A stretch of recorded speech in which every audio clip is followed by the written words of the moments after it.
Hare Krishna, dear devotees. In this 12 Mahajana series, we are going to look at an amazing personality, a great Mahajan called Bhishmadeva. So, just to recap, a Mahajan means a great devotee, a great soul in whose footsteps we can follow to achieve perfection in our life. A great soul who is empowered to impart knowledge to us. So Bhishmadeva, who was he? He was the son of King Shantanu. He was the 8th son. Shantanu is a king of the lunar dynasty. So he was the 8th son of Shantanu and Ganga Devi. His name in his boyhood wasn't Bhishma, actually. His name was Devavrata, and we'll see how he got the name of Bhishma later on. Who is Bhishmadeva? Well, he's known to be one of the greatest warriors to exist. Bhishmadeva had an impeccable moral side. He was an incredible personality who stood up for truth, virtue, principles. His whole life was actually a sacrifice. It was full of sacrifices and austerity because he relinquished the idea of marriage. He didn't have any wife, he didn't have a palace of his own, and he was forced to serve under Duryodhan, an evil-minded person who was against the Pandavas, who were the righteous rulers of the kingdom. So Bhishmadeva was on the side of Dharma because he's a great devotee of the Lord. However, against his will, he had to support the evil-minded Duryodhan. So his whole life was based on sacrifices. He was a lifelong celibate, and we'll see how to fulfill his father's desire to marry Satyavati. He vowed to never marry and never accept the throne. In return, his father, being very pleased with him, gave him the boon of being able to die at a time of his choosing. So he could choose when he wanted to die. So let's take a look at how this amazing personality came to appear on this earth, his life story, and how he appeared on the earth.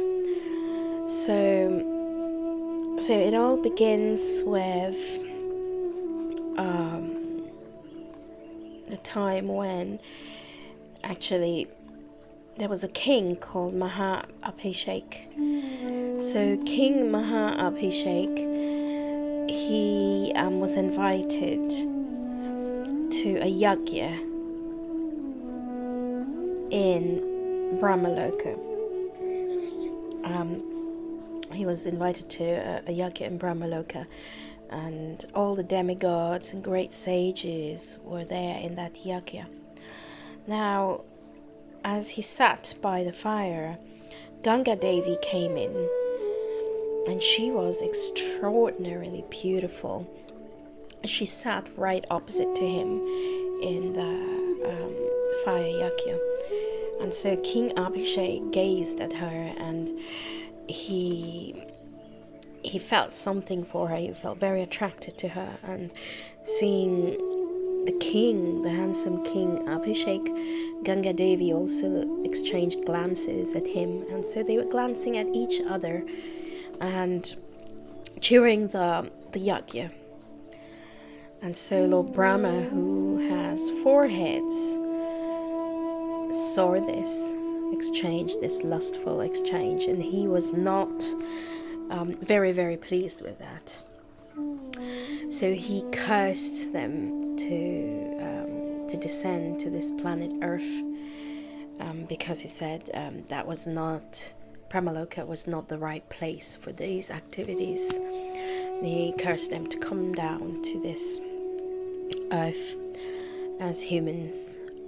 So Ganga Devi, she actually begged Lord Brahma to forgive them, and so Lord Brahma gave her the boon that even though she would come to this planet Earth, she would remember who she was, that she was Ganga Devi. But King Abhishek did not remember, so he took birth on the planet Earth, and he didn't remember that he, in his previous life, was King Abhishek. So then the story unfolds that while this king, so King Abhishek took birth as King Shantanu. So when Shantanu was once traveling in the forest, he saw Ganga. He was immediately attracted to her. So he courted her and requested her to become his queen. And Ganga Devi agreed to become his queen on one condition, that he would never speak anything that would be disturbing to her. Actually, she had two conditions: that he would never speak harshly to her, and also that he would never question her actions. She said she would leave him if he broke his vow. So King Shantanu agreed to these conditions, and they got married and lived happily. After some time, a son was born, and Ganga Devi at night sneaked out of the palace and took the son to the river Ganges and threw the child in the Ganga. Now King Shantanu, when he saw that she returned without the son, he was perplexed, but he didn't speak anything because he remembered his promise to Ganga Devi. Excuse me. So this happened again and again. Every time Ganga Devi got a baby, she would go and drown the baby in the Ganga. It happened 7 times, and throughout the 7 times, King Shantanu never said a word. He was afflicted, but he didn't say a word. Now, 7 times this happened. And there is a reason to explain Ganga Devi's behavior, because these children who she was putting in the Ganga, they were actually, in their previous life, they were the 7 Vasus.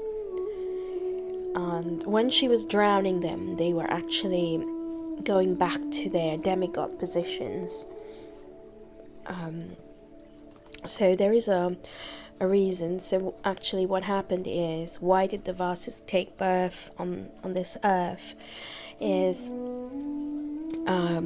this explains how Bhishmadeva actually came to earth as the son of Ganga Devi. So the 8th Vasu, the 8th son, is Bhishmadeva, and we'll see how he never got drowned, because he was meant to live on this earth for a very long time. He was meant to live longer than the other 7 Vasus who went back to their positions as demigod in the heavenly planets. So once 8 Vasus and their wives were traveling about the universe, and they came to the hermitage of Vasishtha Muni. Now the wife of one of the Vasus, named Dio, or some versions of Mahabharata give his name as Prabhas. So one of the Vasus' wife saw the Kamadhenu cow of Vasishtha Muni, and she desired to have it. So she asked her husband, one of the Vasus, called Dio, to get it for her. And Dio listened to his wife and discussed with the other Vasus.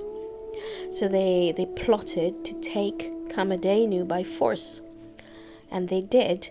But the Muni Vashishta found out, and he cursed them that they would all be born on earth, so that 8 Vasus. But he said that this, so he gave a little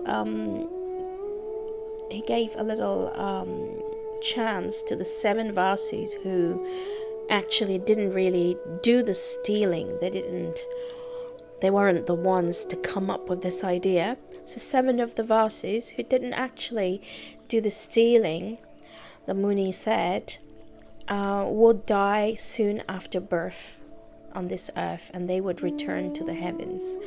But the Dio, the Vasu named Dio, who actually plotted, who was the one who did the stealing, he would be punished by staying longer on the earthly planets. He wouldn't go back very quickly, come back to the heavenly planets.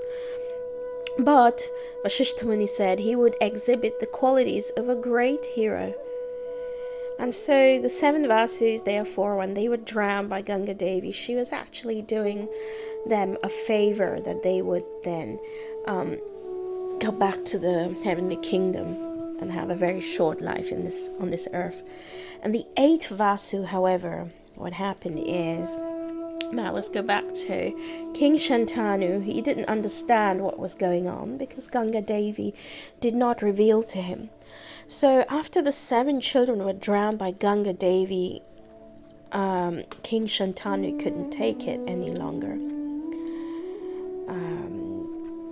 So when the 8th child was born and Ganga Devi took the 8th child to the Ganga, the king Shantanu stopped her. He couldn't keep quiet anymore. He spoke up. He said, "Ganga, please don't do this. You have killed 7 of our children. Leave this one at least." So because he spoke out, so the promise that he had made was broken. He questioned the act of Ganga Devi. So Ganga Devi said, "I have to leave because you've broken your promise."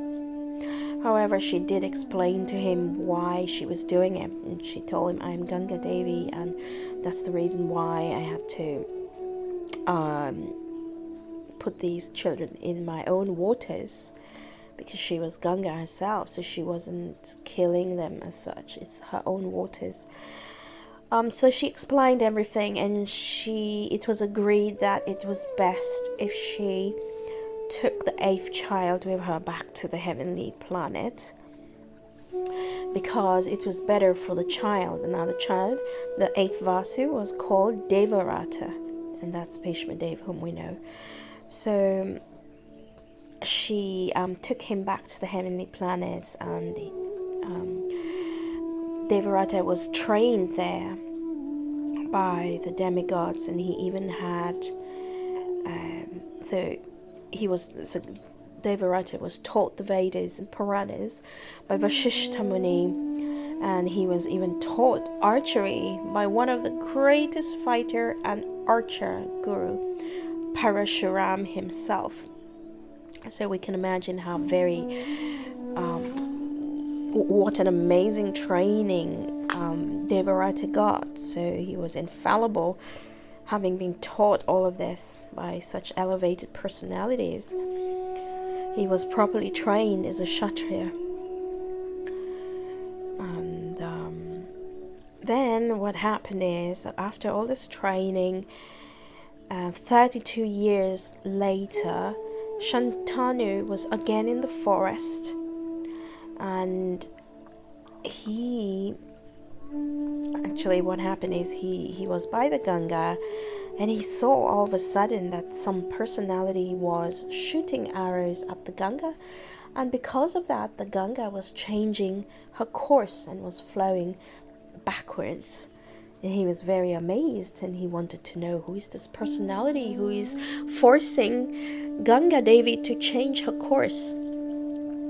And then so Ganga Devi appeared and explained to him, "This is your son, this is Devarata. He's trained and he's now ready to come back to you."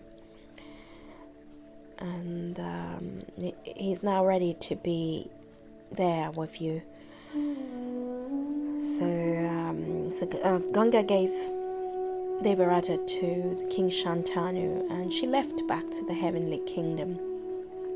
And Shantanu was very happy to see his son, and even proclaimed that his son Devarata would be named as his successor in a public ceremony. So he chose to make Devarata, his son, the heir of his kingdom. So he proclaimed Devarata as the next, as the successor of himself. So now shortly what happened is, King Shantanu was alone, already, because Ganga Devi had left the heavenly kingdom. He didn't have a partner. So it so happened that shortly after that, Shantanu was traveling in his kingdom. He went out for hunting. And while he was out there, he smelled a fragrance of musk, very, very strong fragrance. He followed it, and it took him into the house of a fisherman. The daughter of the fisherman was very beautiful. So King Shantanu was smitten by seeing this beautiful girl. So King Shantanu went to the father of Satyavati. So this girl was called Satyavati, and King Shantanu wanted to marry her. So he asked for her hand in marriage, but the father did not yield very easily. Even though King Shantanu said he would make her the queen of the kingdom, so he did not yield right away. So he requested. The fisherman said, "Well, okay, but that will be. So how is it possible? Like, if you marry my daughter, then is there any guarantee that, because she's the daughter of a fisherman, that her son would be the next king? Would be possible that my daughter's son would be the next king?" So King Shantanu, he was taken aback. He said, "How is this possible? I have my son. Devarata is the prince regent. He's my firstborn son. He's lawfully the king. How can your daughter's son become king?" So the fisherman wasn't very happy. He said, "I'm sorry, you cannot marry my daughter." So because Satyavati's children would not inherit the throne, the fisherman did not allow his daughter to marry him. So King Shantanu was very unhappy. He went back to his palace. He went to bed. He couldn't get out of bed. He was very morose. The entire palace and the whole royal family could understand that something was wrong with Shantanu. Now Devarata, who loved his father very much, he inquired from the ministers of the court and the sages, and he found out what had happened at the fisherman's house. And unable to tolerate his father's unhappiness, Devarata immediately went to the house of the fisherman, and he appealed on behalf of his father. So the fisherman said, "Oh, I'm sorry. I already told Shantanu the answer is no, that he can't marry my daughter." So Devarata inquired, "And why is that?" And the fisherman said, "Well, my daughter should have her son become the next king." And Devarata immediately said, "Well, I'm supposed to be king, but I hereby take a vow that I will not become king. Will you allow your daughter to marry my father?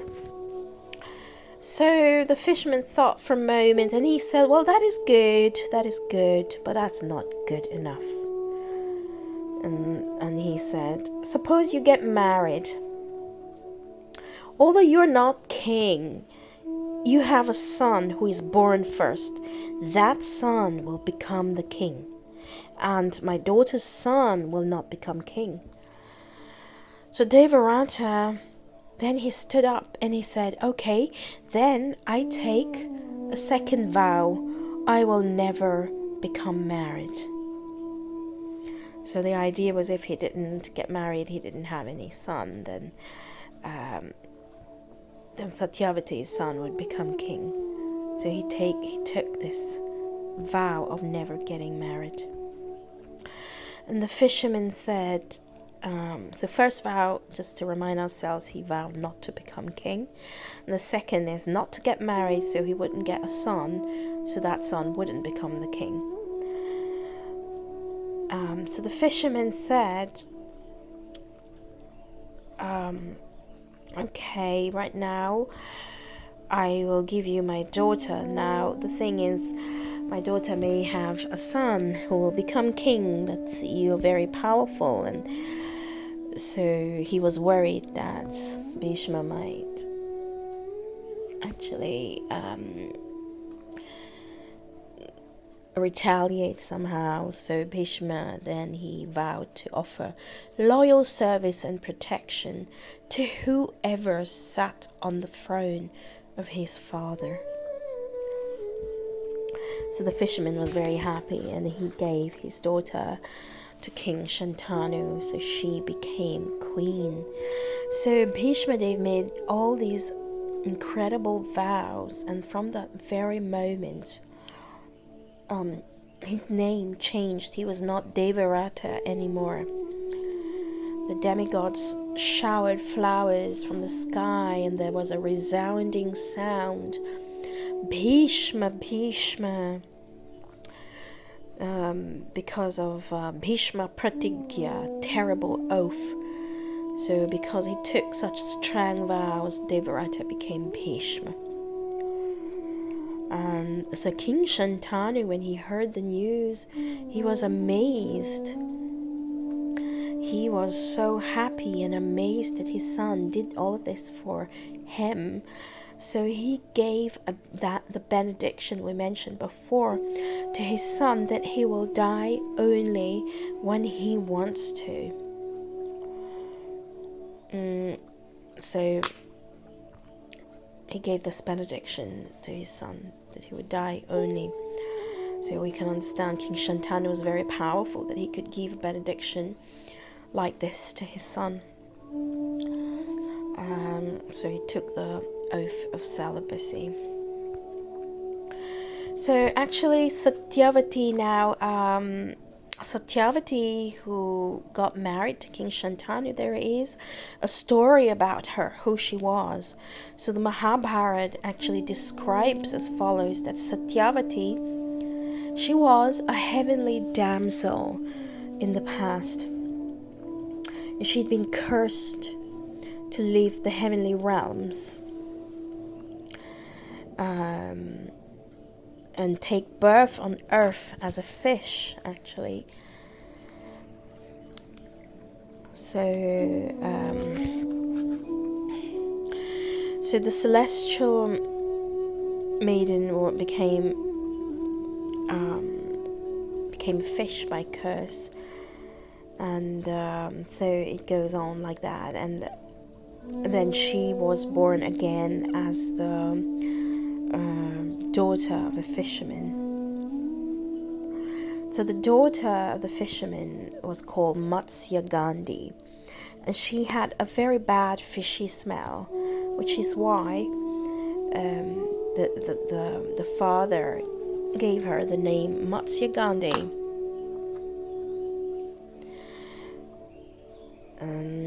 The fisherman raised Matsya Gandhi.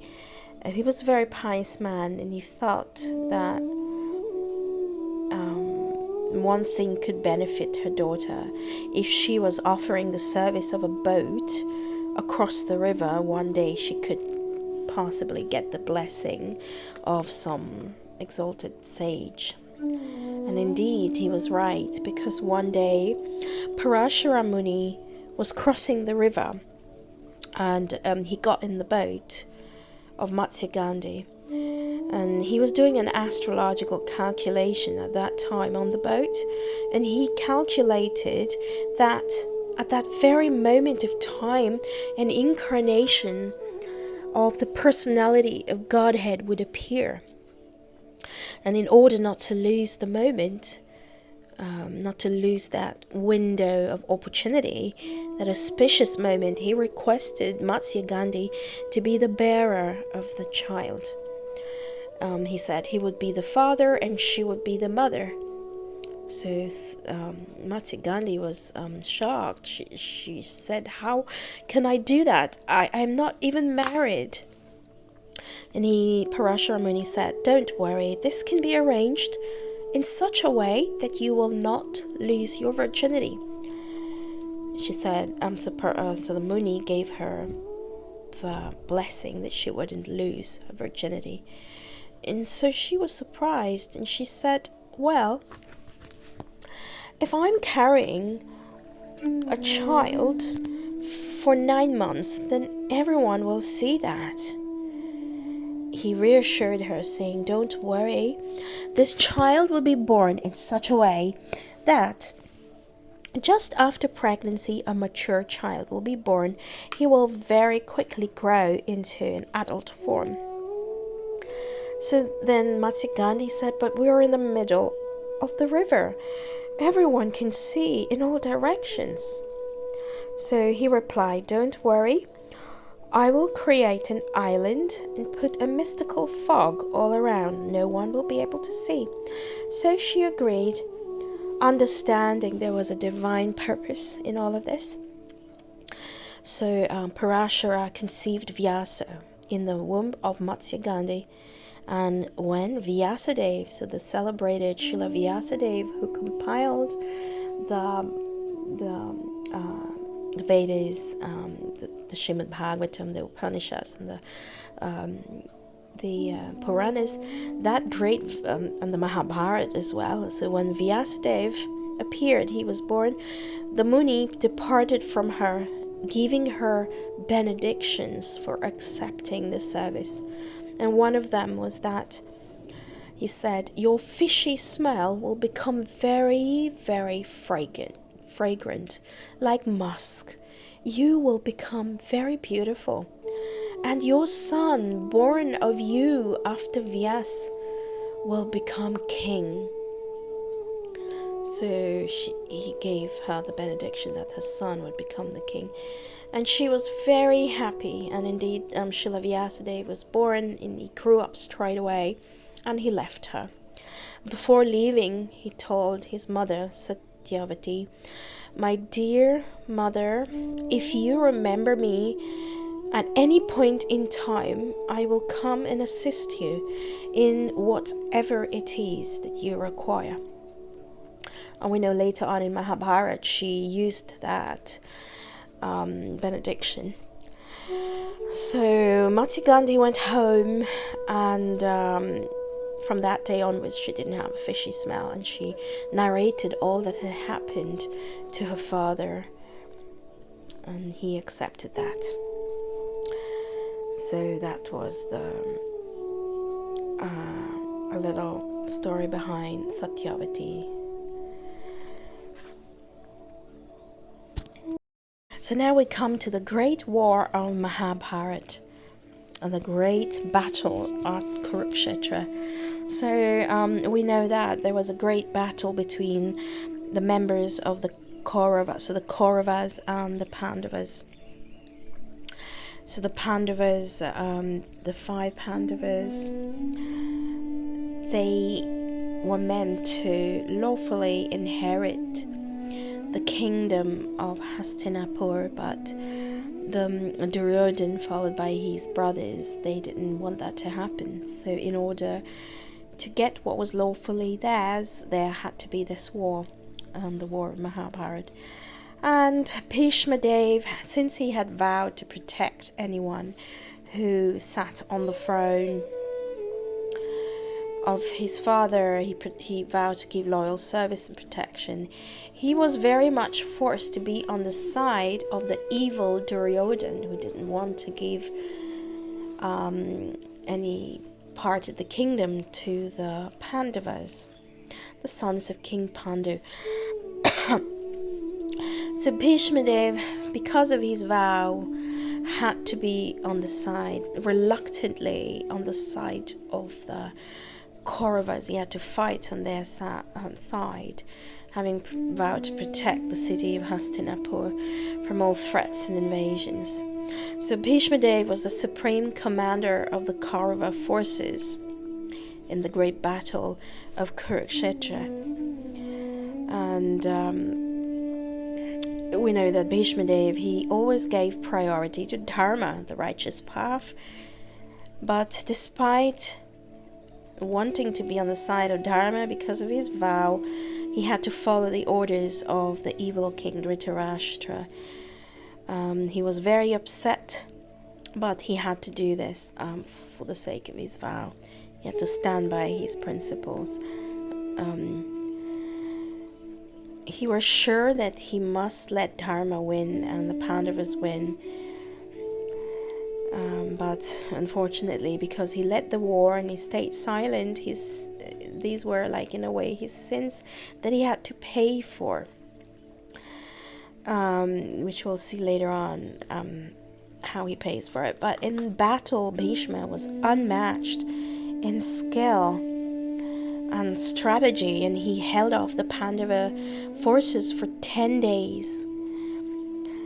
And as we know, Krishna was the chariot driver of Arjuna, and Bhishma was there on the side of Adharma. But we need to understand that as a great fighter and a pure devotee, Bhishma was giving pleasure to the Lord by fighting with him in a chivalrous mood.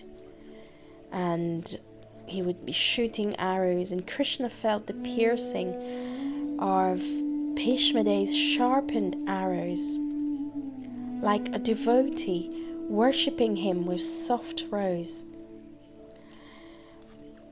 And actually, Krishna, he had vowed not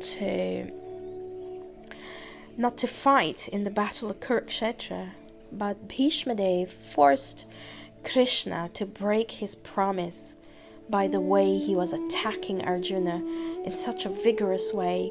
Now, Arjuna wasn't giving his 100% because of affection for Bhishmadeva, and so he wasn't really fighting as he should. So, but Bhishma was fighting with full force, and in this way Krishna was obliged at some point. He was obliged to take up a chariot wheel and rush at Bhishmadeva in order to protect Arjuna. And we know that Krishna, well, he did make a promise not to fight, but he did not mind breaking his own promise to protect Arjuna and to fulfill Bhishmadeva's vow. So we can see that the dealings of Lord Krishna and Bhishmadeva on the battlefield of Kurukshetra are interesting, because the activities of Krishna, they appear to be partial to Arjuna and at an enmity with Bhishmadeva. But factually, all of this was meant to show special favor to Bhishmadeva, who was a great devotee of the Lord. And we can see that that a devotee can please the Lord even by playing the part of an enemy. The Srimad Bhagavatam, we know that Bhishmadeva, he praised this extraordinary quality of the Lord, that he will break his promise just to protect his devotee. The Lord is Bhaktavatsalya. He's very affectionate to his devotee. And we know in the Bhagavad Gita, Krishna says, "Declare it boldly, O Arjuna, my devotee never perishes." So in the Srimad Bhagavatam, there is a beautiful verse. So it is Canto 1, I believe, Chapter 9, Text 38. So it is mentioned there by Bhishmadeva. May he, Lord Shri Krishna, the personality of Godhead who awards salvation, be my ultimate destination. So Bhishmadeva himself says, on the battlefield he charged me as if angry because of the wounds dealt by my sharp arrows. His shield was scattered and his body was smeared with blood due to the wounds. So the Supreme Lord, of course, he never saw Bhishmadeva as an enemy. He was actually enjoying this chivalrous mood of his devotee. He was giving him a good time. It's allowing Krishna to fight, because we know in Vaikuntha, nobody can fight with Krishna. They're all devotees worshipping the Lord, and sometimes the Supreme Personality of Godhead likes to put up a little fight, and who else but his devotees can give him that pleasure? So here Bhishmadeva was actually doing a service to Krishna. He was playing the part of an enemy just to please the Lord. And the Lord, being absolute, he can accept service from his pure devotee, even in the garb of an enemy. And Krishna, obviously, he doesn't have any enemy, and nobody can harm him, because Krishna has this beautiful name which is called Ajita, which means unconquerable. So he only takes pleasure whenever his devotee is beating him like an enemy or rebuking him, say from a superior position. He only takes pleasure. So Bhishma played the part of a valiant warrior, and he purposely pierced the body of the Lord. So to everyone it appears that the Lord was getting wounded, but actually this was all to bewilder the non-devotees. It is mentioned in the purport of Srimad Bhagavatam.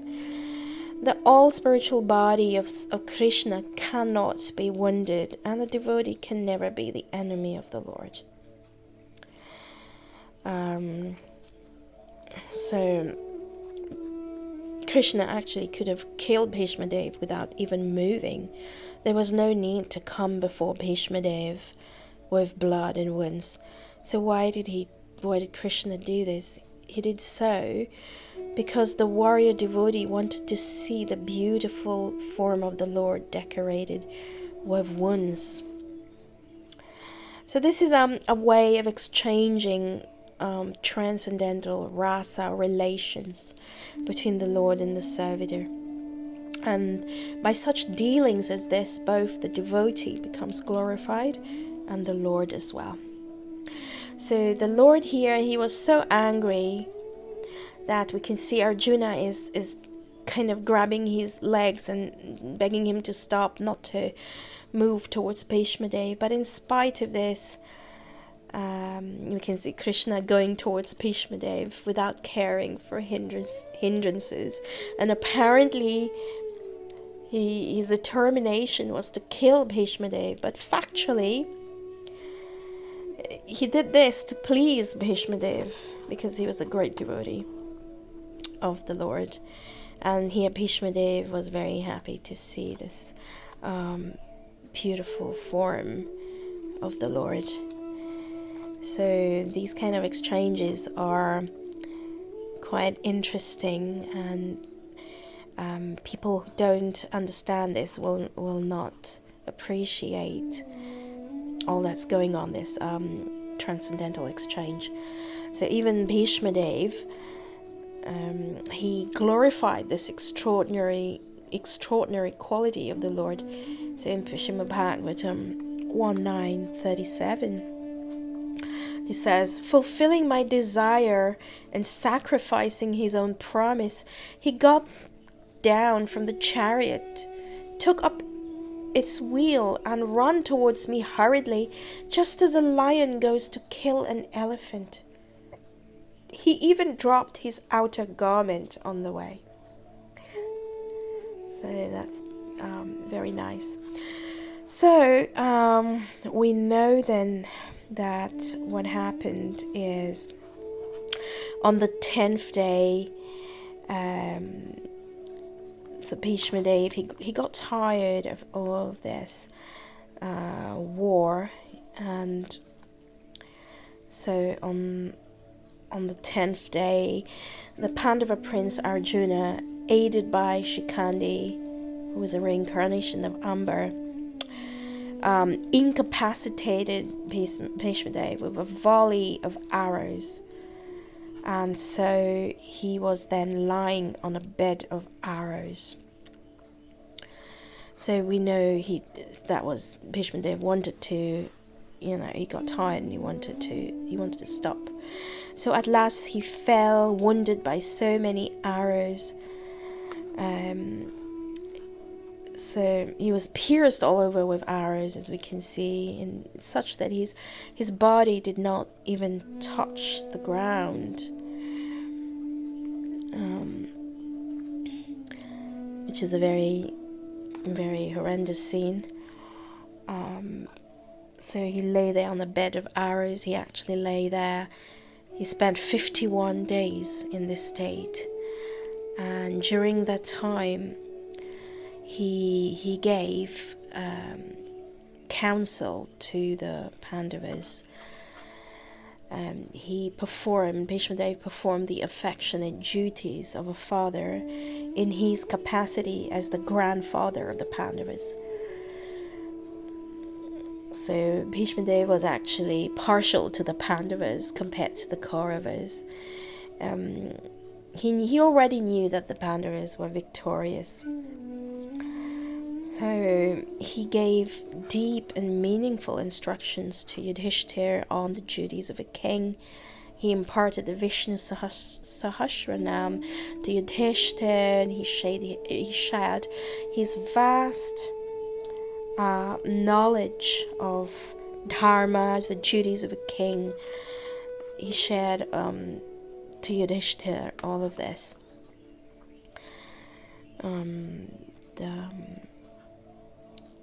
So he gave a lot of instructions actually, and we can look at his instructions very soon. But let's take a look at his glorious death. So the death of Bhishmadeva was very glorious.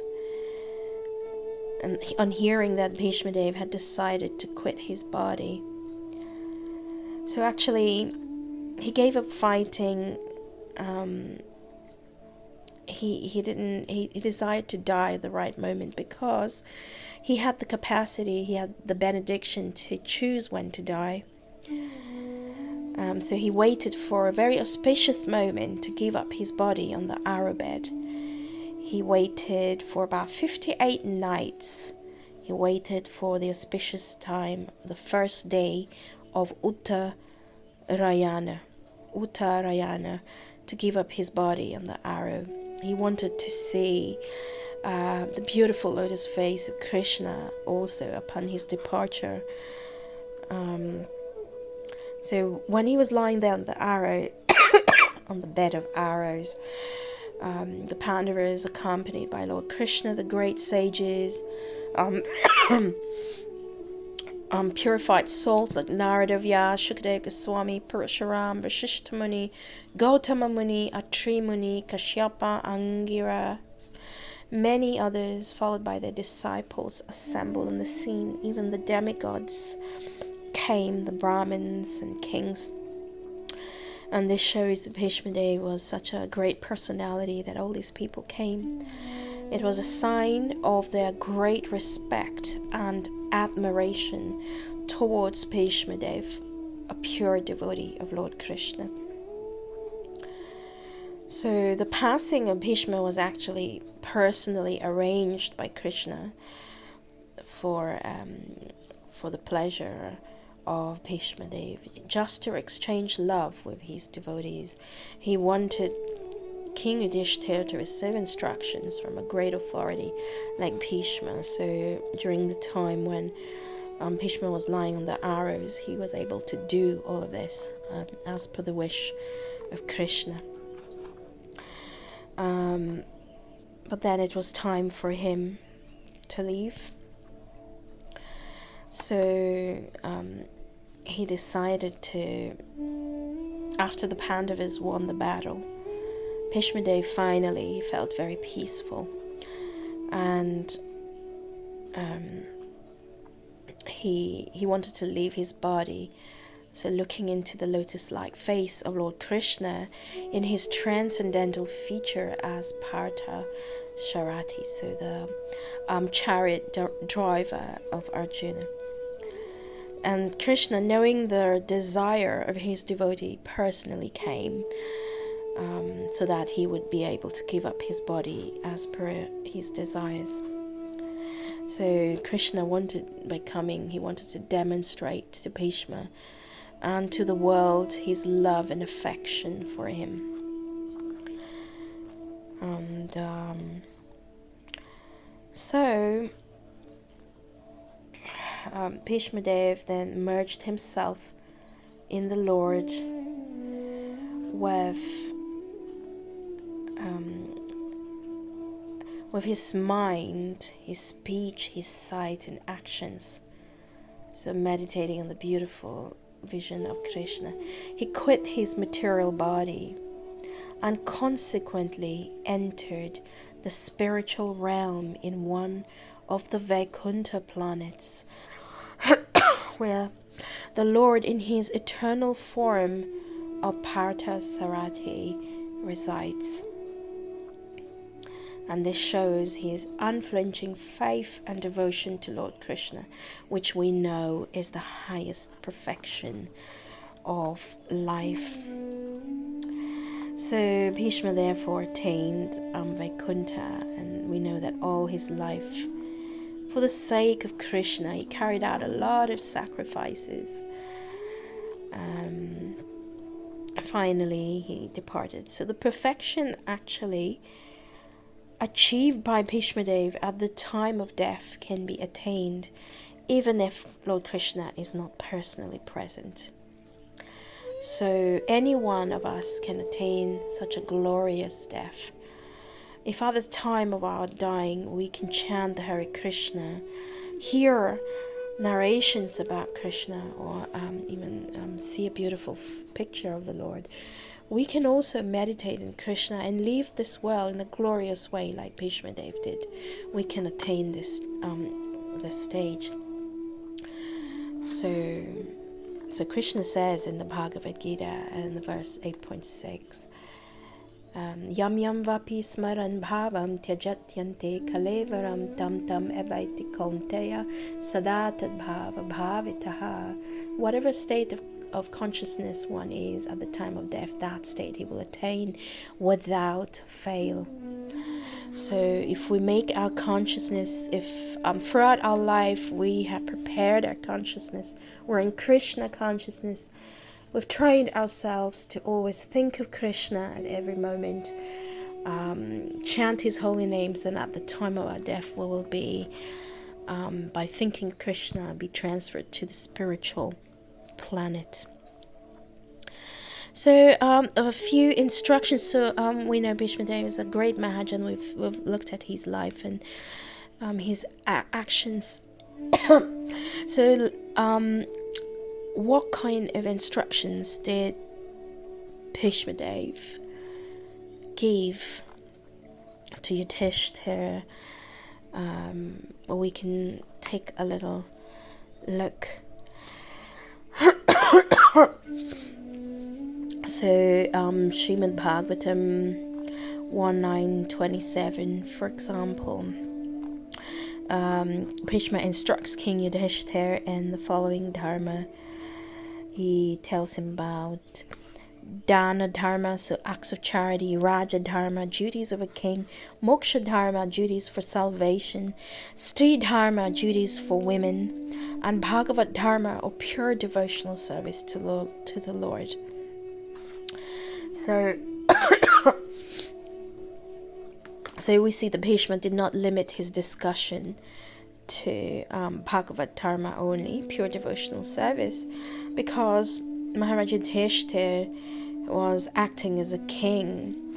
He had this devotional service of acting as a king, and in order to execute his service, he needed to have knowledge of so many different civic affairs. So he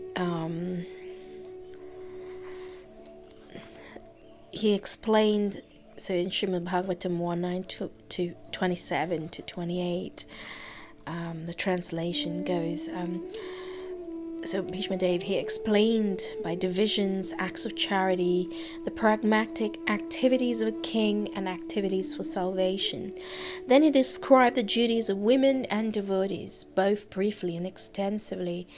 He described the occupational duties of different orders and statuses of life, citing instances from history, for he was himself well acquainted with the truth. So in brief, a few instructions that he gave was, he advised all human beings, 9 qualifications: not to become angry, not to lie, to equally distribute wealth, to forgive, to beget children only by one's legitimate wife, to be pure in mind and hygienic in body. He advised also not to be inimical towards anyone, to be simple, to support the servants or subordinates. So he gave a lot of instructions, but that's in short. He also advises things like, to get freedom from anger, one should learn how to forgive. To be free from unlawful desires, one should not make plans. By spiritual culture, one is able to conquer sleep. By tolerance, one can conquer desires and avarice, and disturbances from various diseases can be avoided by regulated diets. By self-control, one can be free from false hopes. Money can be saved by avoiding undesirable association. By practice of yoga, one can control hunger. He also, in short, said that worldliness can be avoided by culturing the knowledge of impermanence, so transcendental knowledge. Dizziness can be conquered by rising up. False arguments can be conquered by factual ascertainment. So what is factual? What's in the scriptures, rather than arguing, concocting things. Talkativeness can be avoided by gravity and silence. By prowess, one can avoid fearfulness. Perfect knowledge can be obtained by self-cultivation.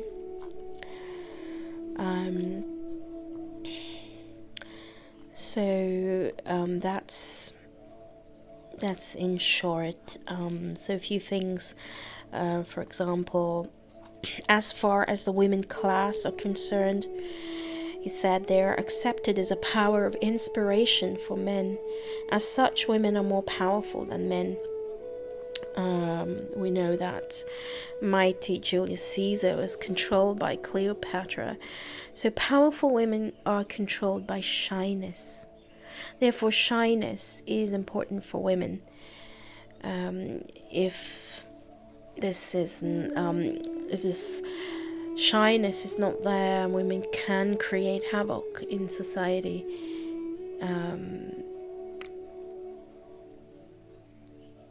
If women are not controlled, then there can be havoc in society by adultery, production of unwanted children called Varna Shankara, who can disturb the world. So the king had to see that the reserved energy of humanity was properly utilized. So human energy is meant not exactly for fulfilling animal propensities, but for self-realization. And the whole government, it was specifically designed to fulfill this particular purpose. As such, the king had to select properly the cabinet ministers, not on the strength of voting, but by personal qualification. And they had to be, these ministers, supervised properly before being given the post. So also in terms, so the last item that was taught by Bhishmadeva was the process of pleasing the Lord.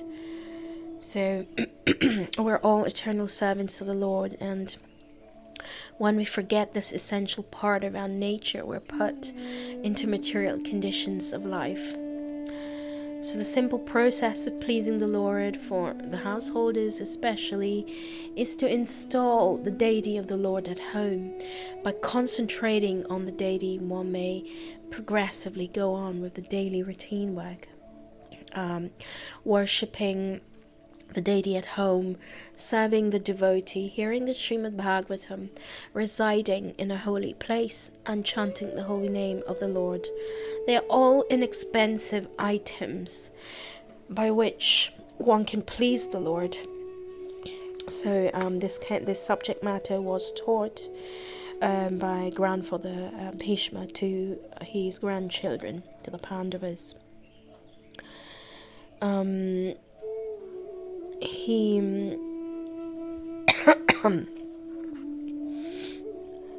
So let's see, he also said that everyone's energy is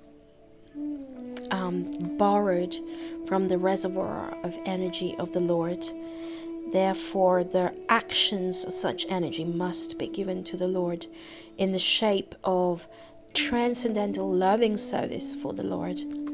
So as the rivers draw water from the sea through the clouds and again go down to the sea, similarly our energy is borrowed from the Supreme Source, the Lord's energy, and it must return to the Lord.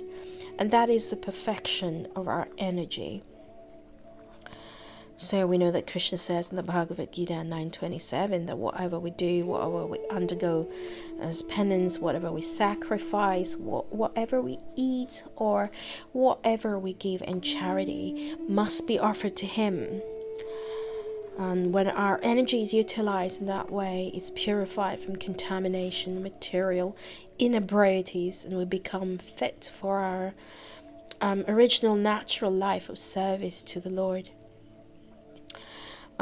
He also describes that to give charity is one of the householder's main functions, and he should be prepared to give in charity at least 50% of his hard-earned money. Brahmachari or student should perform sacrifices, a householder should give charity, and a person in the retired life or in the renounced order should practice penances and austerities, and those are the general functions of all the ashrams or orders of life on the path of self-realization. In the brahmachari life, the training is sufficiently imparted so we may understand that the world as a property belongs to the Supreme Lord. No one, therefore, can claim to be proprietor of anything in the world. Therefore, in the life of a householder, which is a sort of license for sex enjoyment, one must give in charity for the service of the Lord. He also gave instructions on political supremacy, Raja Dharma. So kings were trained systematically to become munificent, not merely be tax collectors. The kings were trained to perform different sacrifices only for the prosperity of the subjects. And the great duty of the king was to lead the subjects to the attainment of salvation. So to the father, the spiritual master, and the king, they're not to become irresponsible in the matter of leading their subjects to the path of ultimate liberation from birth, death, disease, and old age. So in modern days, we know that people in general, they get elected by votes. They're never trained. So all the kings and prime ministers, they're never trained in the duties of the king. So because they are untrained, they play havoc to make the subjects happy in all respects. So there's just tax collection, and untrained kings and administrators become rogue. They become rogues and thieves, and they increase the taxes and cause oppression to the subjects. So a typical king is the ideal of the person in general, and if the king is pious, religious, munificent, chivalrous, the citizens generally follow him.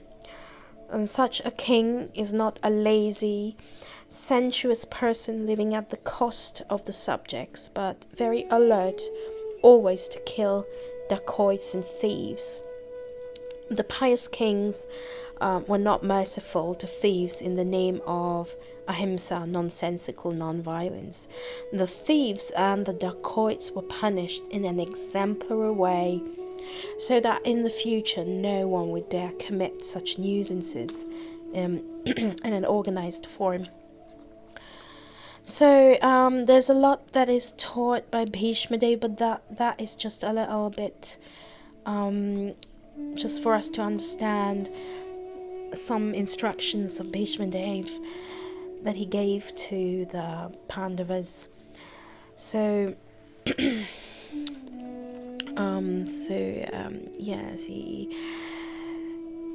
Bhishmadeva was a great personality, and hopefully this session has